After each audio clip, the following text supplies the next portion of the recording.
Good afternoon. Are we working? So, welcome to the session on forest finance, exploring synergies between the TFFF, the FCLP, and the 3 Congo Basin Initiative. And I'll start off by apologizing for throwing a bunch of acronyms at you. I'm Andrew Deutz, Managing Director for Global Policy with WWF. Joining me on the panel today, Rodrigo Martins Vieira from the Brazilian government. He is the Director of the Department of Funds and External Relations from the Government of Brazil Ministry of Environment. Ambassador Orly Kumba from Gabon, who is co-facilitator of the Congo Basin Forest Partnership. And Joe McRae from the UK government, who, I'll skip her title and just say, she is the forest finance expert in the UK government, having crossed multiple ministries over the years. We do have translation in Portuguese for those who need it. It's working, I got a thumbs up. Désolé, je pense qu'il n'y a pas de traduction en français, vrai?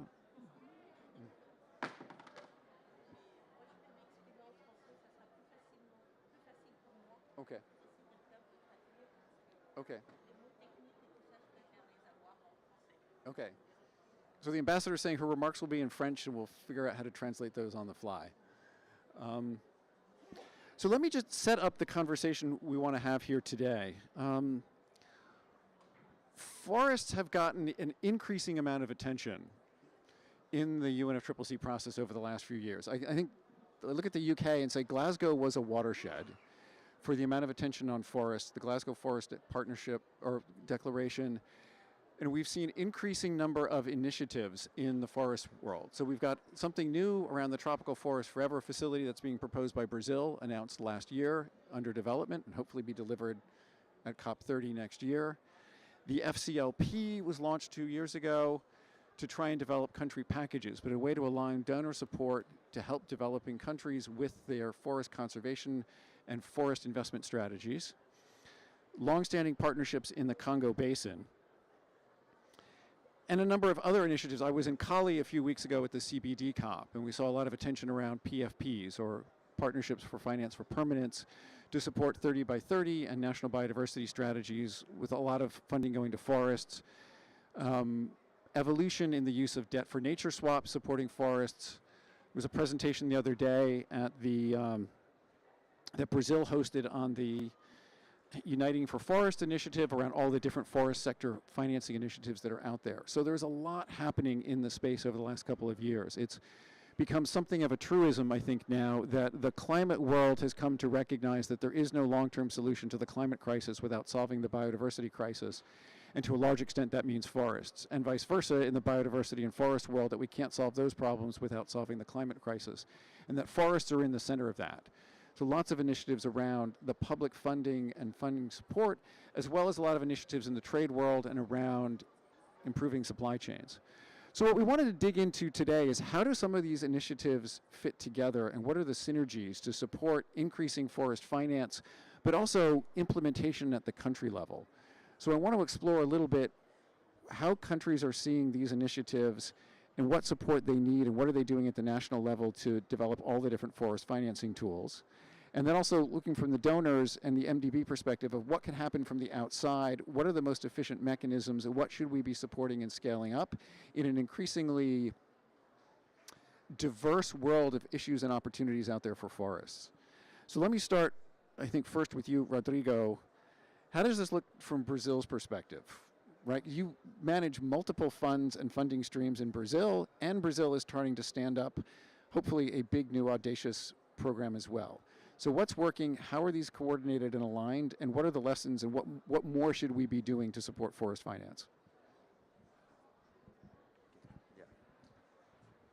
Thank you, Andrew. Good morning to you all, Madam Ambassador. Good morning to everyone. I think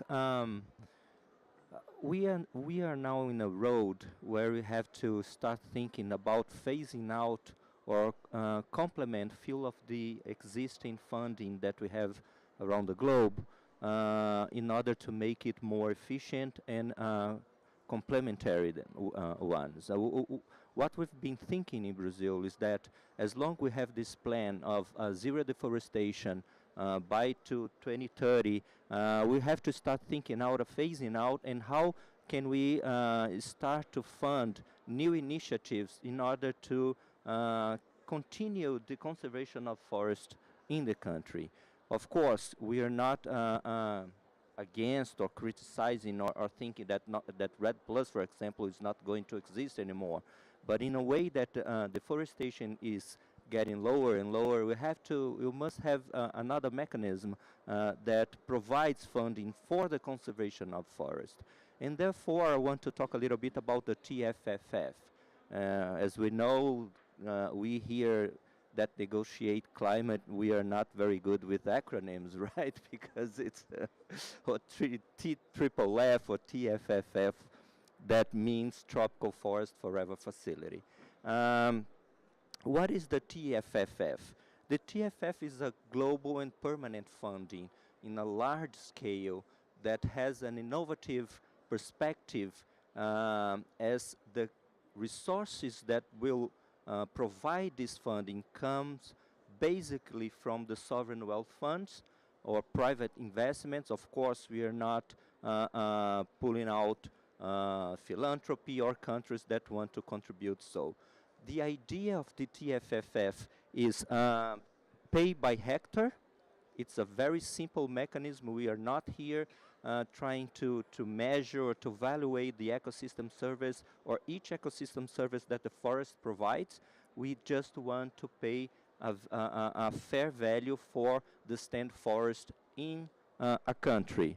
And this payment comes from revenue, and I'm going to explain this a little bit later, comes from revenue of these investments that we are proposing.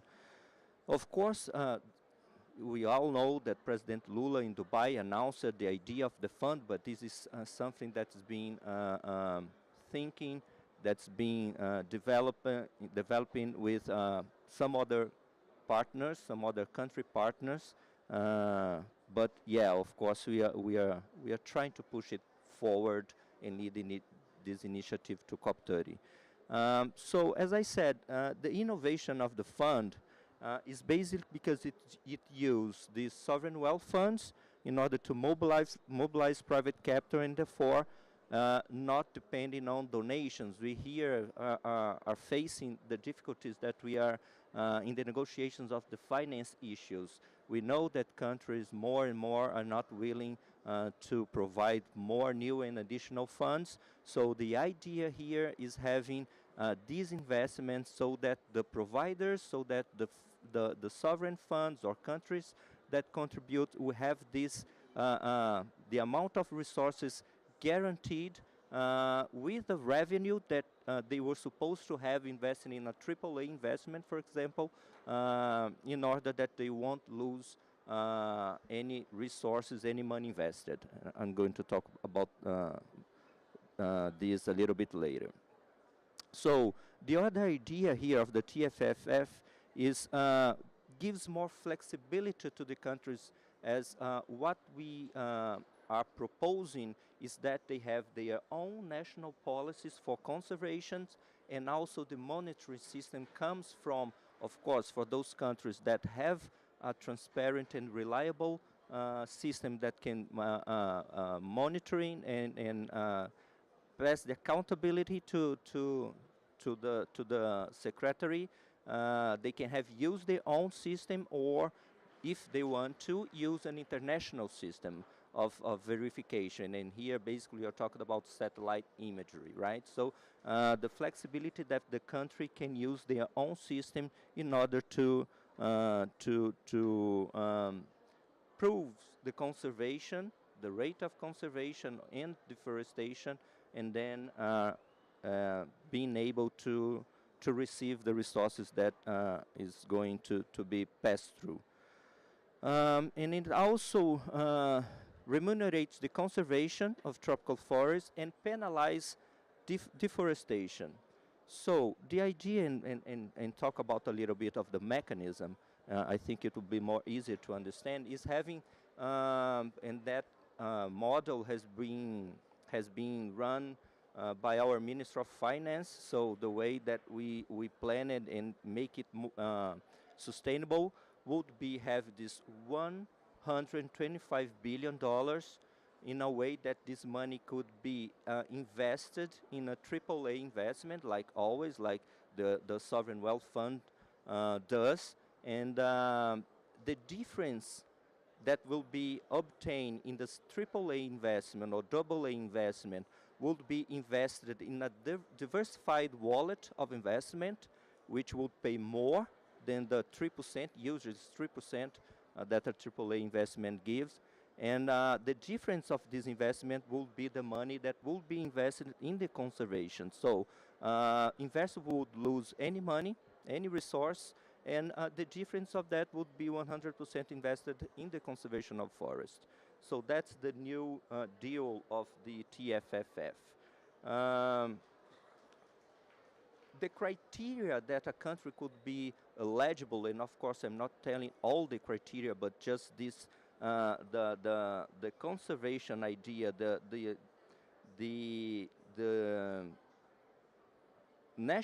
rationale behind the idea is that the country would have first a rate of deforestation lower than the previous year, a rate that could not pass 0.5% of deforestation a year, and the next year wouldn't be or cannot be more than 0.1%.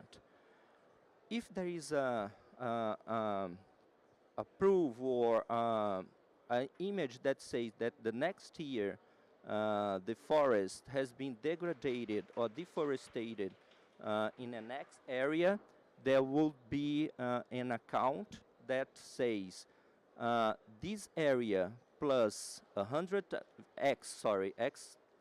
times would be the amount of money that would be discounted for the initiative, for the money that this country would have the right to receive, because the country has deforested or degraded a part of area. For example, Brazil has let's say 400 million hectares, and we would pay $4 for that. So we would have here an amount, but we deforested 600,000 hectares. This would be multiplied by 100, which would give 60 million hectares, times 4, which is the value of the hectare that we would pay. So this $250 million would be discounted from the guaranteed money that we would be allowed to receive. So it's something that really incentivizes the conservation of the area of the forest.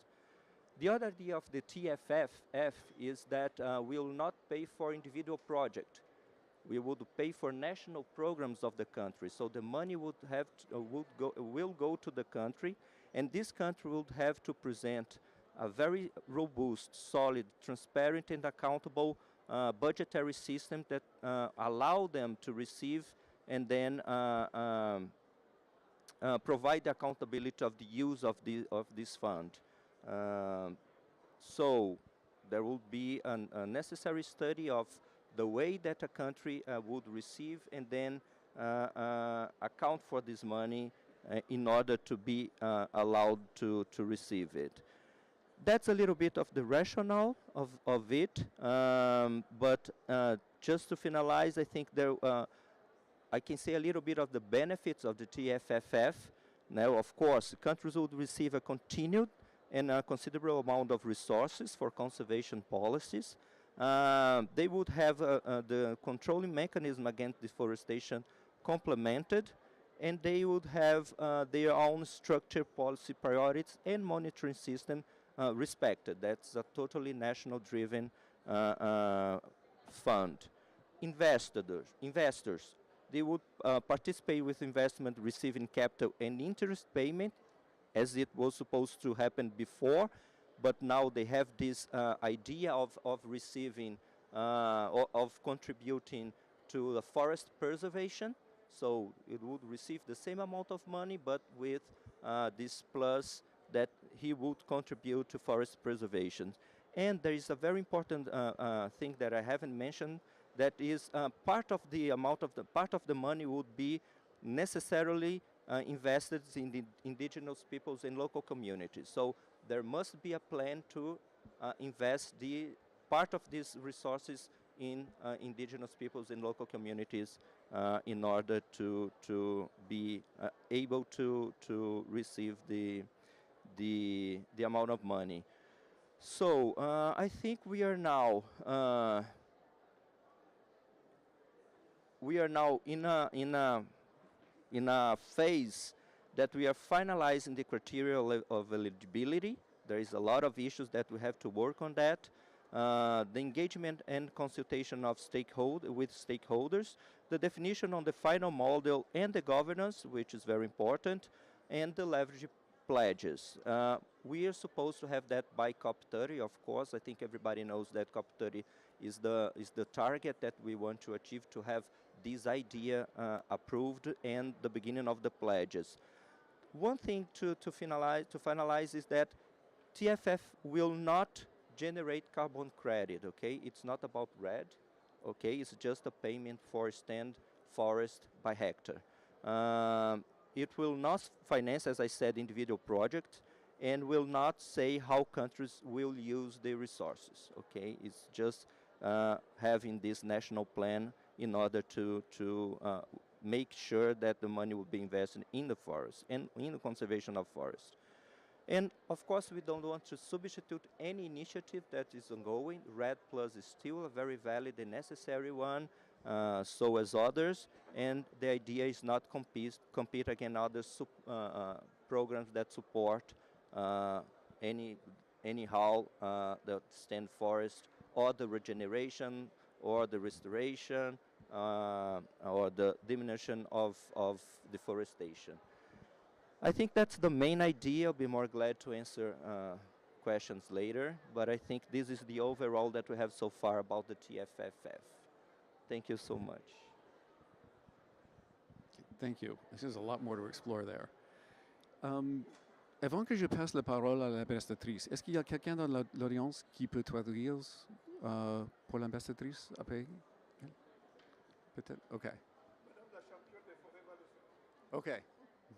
You're on the spot, because my French is not quite that good. So, Ambassador, coming from the Congo Basin, there's a lot happening. As we hear, the TFFF is getting stood up, the Congo Basin Forest Partnership exists, and there's resources flowing there. Gabon hosted the One Forest Summit a few years ago. The FCLP is looking at country packages, and in fact, Gabon has recently developed a country package itself. So with all of these different instruments and revenue streams, or potential revenue streams in Gabon or in the wider Congo Basin, how do they get coordinated? How do they align? How are they used efficiently? And what capacity needs are there to make sure, A, that the streams can be used effectively, and B, that we leverage even more if it's needed? In other words, how does this look from the country level, and how do we make it all work? Okay. Thank you for the question. First of all, I want to say that it's an honor for me to be a panelist among important persons. Okay, so now I will follow up in French. Ok, avant de commencer, j'aimerais d'abord faire planter le décor, présenter le bassin du Congo pour montrer son enjeu crucial. Donc le bassin du Congo, c'est environ 300 millions d'hectares de forêt, dont plus de la moitié est intacte. C'est un espace, c'est donc un grand massif forestier avec une forte capacité de séquestration de carbone.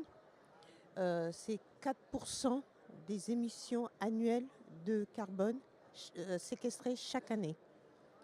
En plus de cela, nous avons le plus vaste complexe mondial de tourbières qui absorbe près de 30 milliards de tonnes de carbone, qui a séquestré plus de 30 milliards de tonnes de carbone, correspondant à près de 3 années de séquestration de carbone. Et cet espace est vraiment un espace de réserve vital de biodiversité et de carbone, comme je viens de le préciser, vu que nous abritons un cinquième des espèces vivantes au monde, avec un taux d'endémisme de 10%, avec un faible taux de déforestation inférieur à 0,1% en raison des politiques nationales qui ont été mises en place depuis plusieurs décennies. Nous arrivons donc avec une plus faible superficie de couverture forestière que l'Amazonie. Nous arrivons à séquestrer beaucoup plus de carbone. Donc vous voyez l'importance de cet écosystème forestier dans la régulation du climat mondial. Je vais laisser la parole pour la traduction rapidement.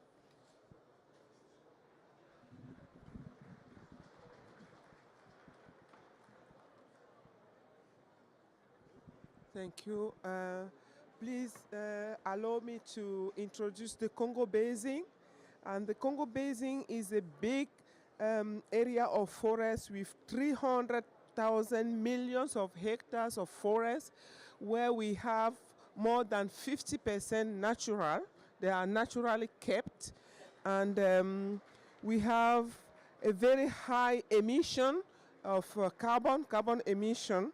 It's like 4%, and it can be evaluated to 3 years of emission in many other countries. Sequestration, sorry. Yeah, and we have a very high biodiversity in our forest, and we are like 1/15 of world. We have 1/50, divided by 5. The fifth, 1/5 of world species are found in the Congo Basin, and the deforestation rate is less than 0.1%. So you understand that the Congo Basin is very important ecosystem, and it serves the world. Yeah, so far. Thank you. So I will continue in French. It's better for me. Donc ici, je suis dans ce panel au titre en qualité de la co-facilitatrice du partenariat pour les bassins du Congo, co-facilitation que le Gabon anime avec la France. Je tiens à rappeler que cette plateforme d'acteurs, cette plateforme multi-acteurs engagée dans la préservation et la gestion durable des forêts a été mise en place en 2002 suite au sommet mondial du développement durable qui s'est déroulé à Johannesburg. Depuis 2002 jusqu'en 2022, il n'y avait que des pays donateurs qui animaient cette plateforme. Et c'est la première fois qu'un pays du bassin du Congo anime la plateforme, enfin, co-anime la plateforme, co-facilite la plateforme. Donc cela prouve que les pays du bassin du Congo s'approprient désormais le processus de préservation et de gestion durable des forêts. Cette plateforme avait été mise en place pour soutenir les pays du bassin du Congo techniquement et financièrement dans leurs efforts. Voilà, donc maintenant, à partir de maintenant, on parle de nous avec nous et non plus nous à côté. C'est le message important. Donc, dans cette co-facilitation, nous avons 5 axes stratégiques dans notre feuille de route. Le premier concerne l'amélioration des connaissances scientifiques et de la coopération scientifique. Le deuxième axe concerne l'aménagement du territoire et notamment les chaînes de valeur durables. Le troisième axe concerne les mécanismes innovants, les mécanismes financiers innovants. Le quatrième et le cinquième axe concernent la coopération avec les partenaires et renforcer la visibilité du bassin du Congo. Donc, ce qui m'emmène à votre question concernant les financements. Il est vrai que, vous voyez, lorsqu'on regarde les captations de fonds pour la préservation des bassins forestiers, il y a une injustice. On subit déjà l'injustice climatique nous n'émettons que 4% des émissions de gaz à effet de serre annuels, mais nous sommes les plus fortes victimes de ces changements climatiques. Donc cette injustice climatique à laquelle s'ajoute une injustice financière, dans la mesure où nous sommes vraiment les parents pauvres de la captation des fonds pour préserver les massifs forestiers. Aussi, les États d'Afrique centrale, en étroite collaboration avec la COMIFAC, la Commission des forêts d'Afrique centrale, mettent tout en œuvre pour essayer de combler ce gap financier. Nous avons commencé par adopter en 2021 un fair deal, un financement juste et équitable. Ce fair deal prend fin cette année. Aussi, nous avons quand même eu la chance d'avoir la mobilisation financière plus que ce qu'on voulait, mais c'est la fin du fair deal. Et le TFFF proposé par le Brésil est vraiment une opportunité pour les pays du bassin du Congo pour essayer d'attirer le projecteur non pas sur un ou sur deux, mais sur les 3 massifs forestiers de ce monde qui sont importants pour la planète. Et j'étais ravie de l'explication qu'a donnée le collègue du Brésil. C'était vraiment très clair, merci. Et cela rentre tout à fait dans la ligne droite de nos objectifs au niveau de la sous-région. Maintenant, nous ne voulons pas aller en ordre dispersé. Nous avons compris que c'est l'union qui fait la force et donc nous devons nous préparer maintenant à aller d'une seule voie à Belém. Une seule voie à Belém. Et je pense que le PFBC et la COMIFAC et ses collèges donateurs sont vraiment partis pour ça. Et en parlant de mécanismes financiers, nous ne devons plus compter uniquement sur les ressources publiques. Il convient de conjuguer aux ressources publiques les ressources du secteur privé, de la philanthropie, mais aussi des mécanismes financiers innovants comme les partenariats pour la conservation positive qui ont été lancés lors du One Forest Summit à Libreville en mars 2023 avec la France. Il convient également d'utiliser les opportunités de marché carbone, mais j'ai compris que ce n'est pas la question dans le cadre du TFFF. Nous devons également nous servir de l'opportunité des certificats de biodiversité et aussi des obligations vertes ainsi que des mécanismes de conversion de dette qui vont nous permettre d'avoir les financements justes et équitables que nous recherchons. Je vais laisser la traduction. J'étais bavarde. J'aurais pu le dire en anglais, mais ça aurait pris plus de temps. Je suis désolée pour ça. Thank you. Let me try again. Okay, Madam Ambassador, she was explaining that she's co-facilitating the Congo Basin Forest Partnership together with France. And this platform was established in 2002 in Johannesburg, in South Africa, during the summit, the Sustainable Development Summit. And since that time, the Congo Basin Partnership was managed or facilitated by countries from the north. And this is the first time that we have a Congo Basin country as a co-facilitator. And the Congo Basin Partnership, Forest Partnership has 4 strategic pillars. They have a scientific knowledge and scientific. They have innovative management, financial management pillar. They have territorial management with value chain and so many other things, and they have a multi-stakeholder platform with colleges. We have civil society, we have scientific, we have so many other colleges in the partnership for Congo Basin Partnership on forest.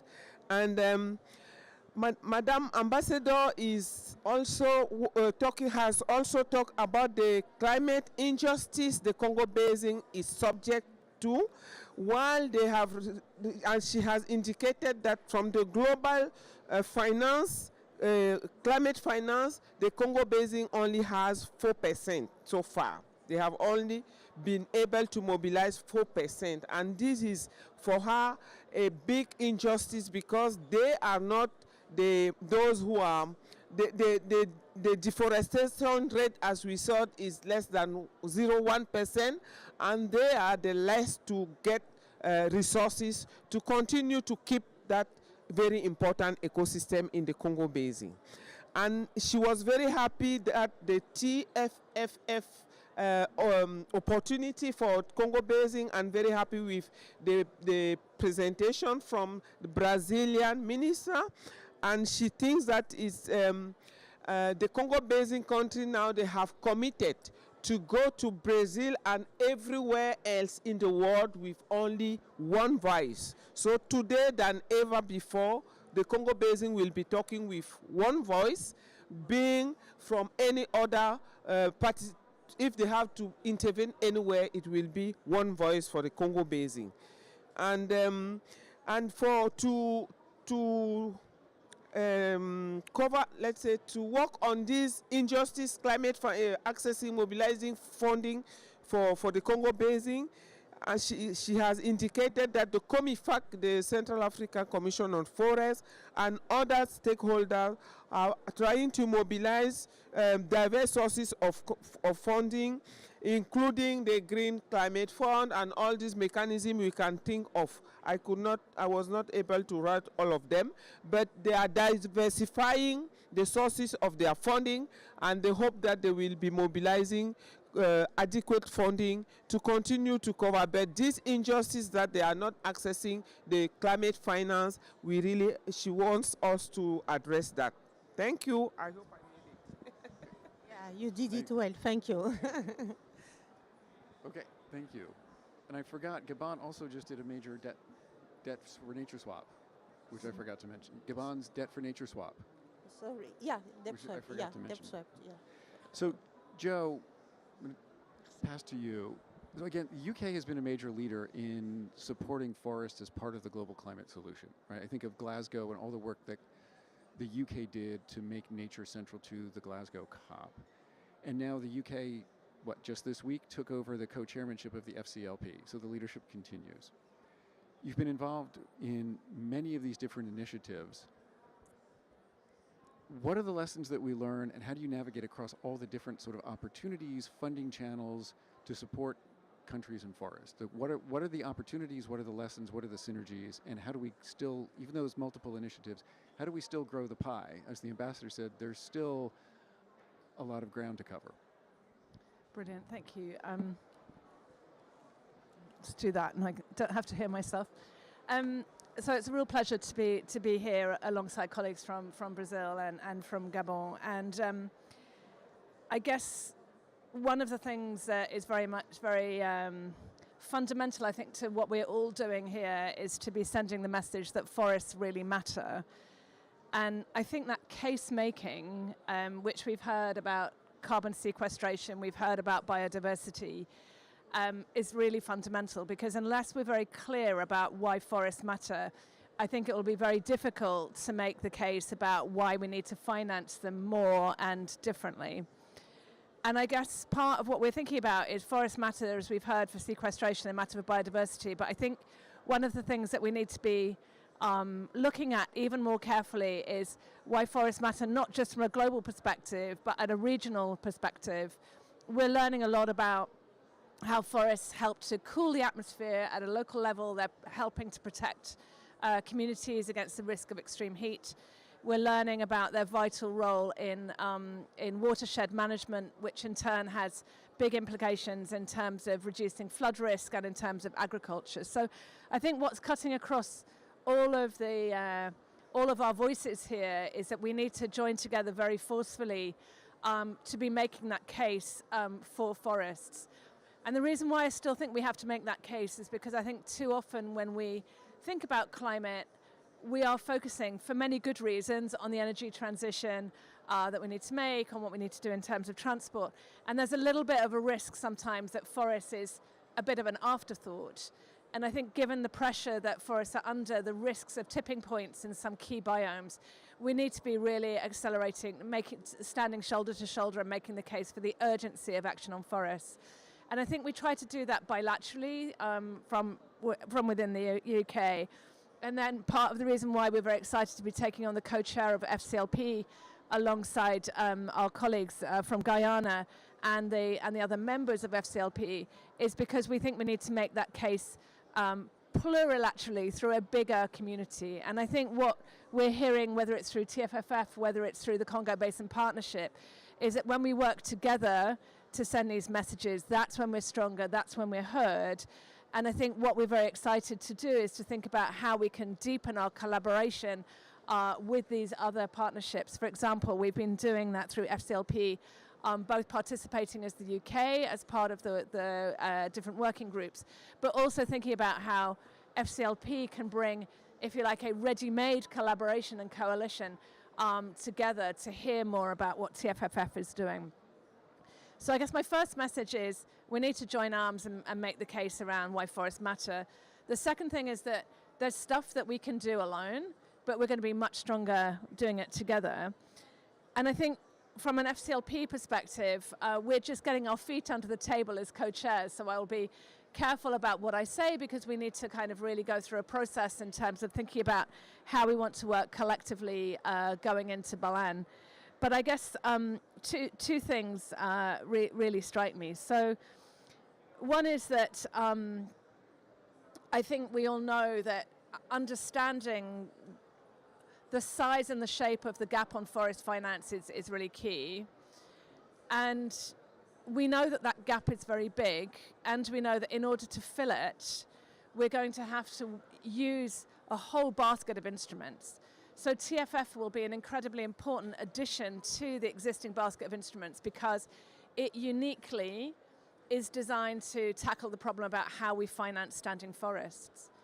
And as was said earlier, we are going to need to continue to support RED+ and carbon markets. And one of the things that FCLP is already working on is about how we bring results-based payments and market-based approaches to carbon finance to scale.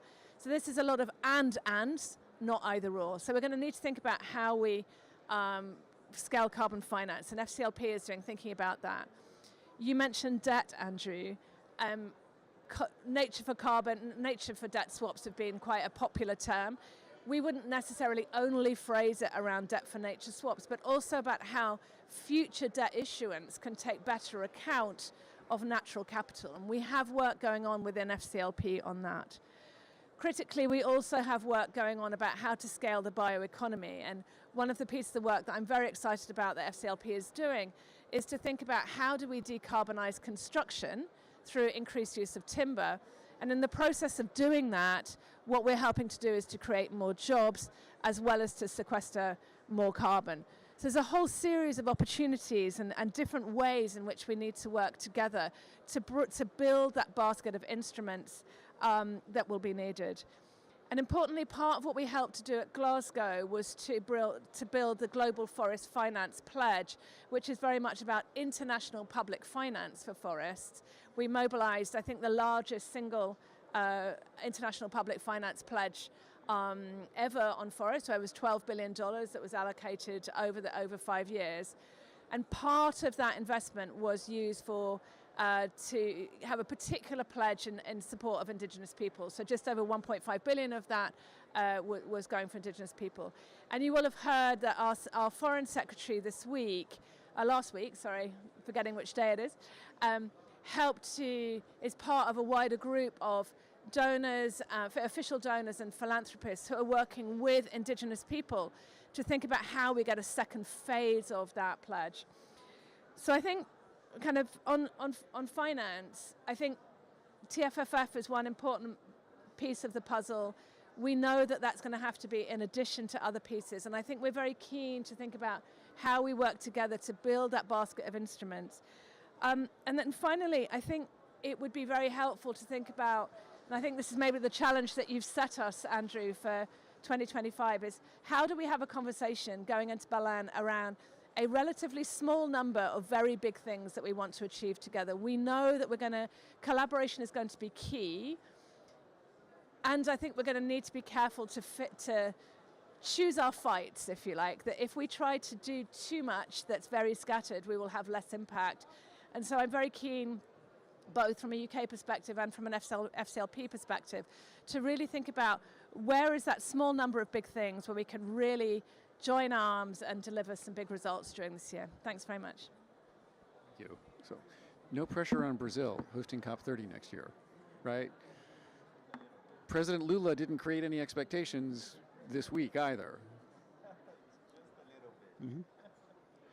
So we have a few minutes left, and I'll open it, and we need to end on time because some of our panelists need to get to other meetings. But rather than do a second round here, I'll open it up, and we can take a few questions I can put to the panelists. So before we open it up, any questions from the audience?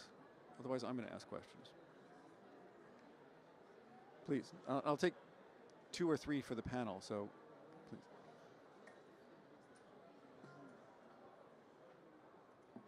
Thank you. I would like to ask the ambassador, what are the national politics in place to prevent the deforestation in Gabon? You mentioned that they are quite effective, so I would like to know more about it. Thank you. Thanks. And second question? Yes, thank you so much. I'm not entirely sure who this one is for, but you mentioned indigenous peoples at the end.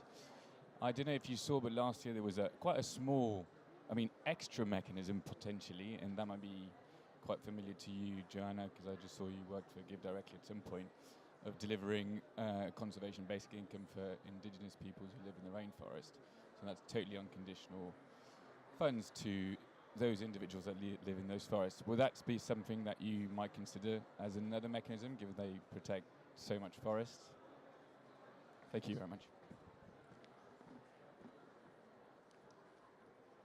So maybe we'll take those two and start with the ambassador on what's holding the line in Gabon.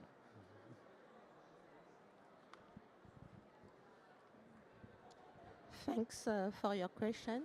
Indeed, we have a strong national policy about forestation. We have a national law. And also we have obligation to have forest certification in all exploitation for exploitation.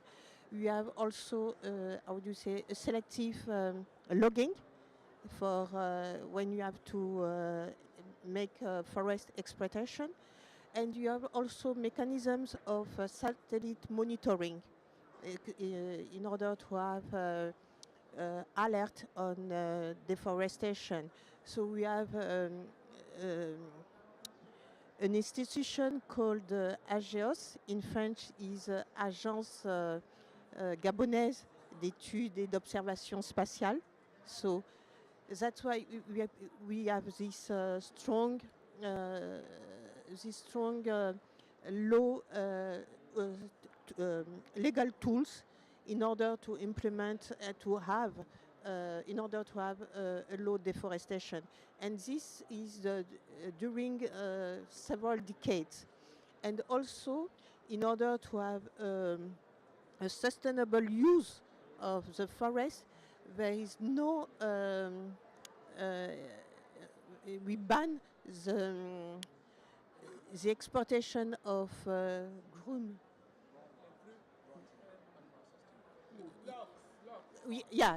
logs, in order to have additional value in the country and in order to be able to achieve the 3 pillars of the sustainable development. Okay, so we are thinking, we want to preserve, we want to use also forests because we want that local population could have benefit of the forest they kept till now at this stage. Thank you for your response. I can talk. Okay, I'm going to put this question to both of you, and I'm going to add a little bit of. Okay, I'm going to add a little bit of context of having also worked in the Biodiversity Convention. So in Montreal, the Biodiversity Convention created the Global Biodiversity Framework Fund, which has a notional allocation of 20% to IPs and LCs. And last month in Cali, the Biodiversity Convention created the Cali Fund under the DSI mechanism, which has an allocation of 50% to IPs and LCs. So how's the rest of the forest financing world keeping up with those precedents? So Joe, we'll go to you because I know you need to run, and then Rodrigo, and then we'll close out. Thank you. And I think one of the challenges that we have is to think about how all of these different mechanisms connect and build up that stack of finance, and to do that in a way where we're trying to simplify as far as possible all the different pipes that all of this money is going to flow through. Because I think sometimes when we hear all of these different acronyms, it looks like a great big plate of spaghetti in terms of all the different tangle of funds, and there's a real risk that it becomes quite inefficient to get that money from A to B.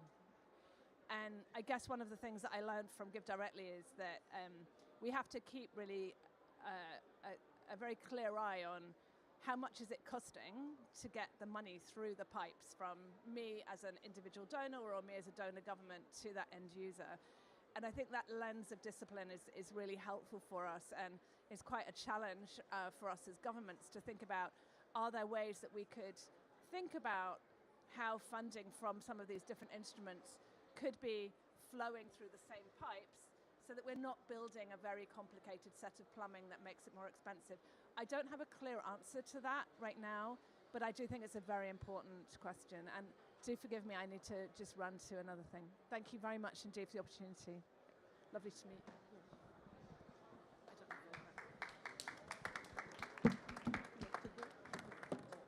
And yeah, just to complement a little bit, I was actually, I had the privilege to be in Brasilia when the GBFF was installed under the chapeau of the GF, and that was a Brazilian proposal to reserve 20% of the GBFF fund to indigenous people and local communities, because our Minister Marina always says that they are the real guardians of the forest. We have so many examples that we could share of how important they are in preserving and conserve the forest, that it's unimaginable the importance that they have inside the whole ecosystem of the forest. And now, being very honest, we copied this initiative to the TFFF. So the idea is having 20% of the fund reserved to indigenous people and local communities in order to continue this support for those who will conserve, who will, as the minister says, the guardians of the forest. So that's what we're thinking about, initiatives in order to promote their conservation and their development, of course. I think that's all. Thank you. So I'm going to close it out now, but first I just want to do the math on that, right? Because the TFFF is projected to generate somewhere around $4 billion a year.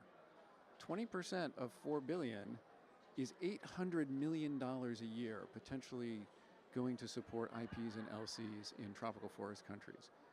That is massive. Okay, so let me just thank the panel, Ambassador and Rodrigo.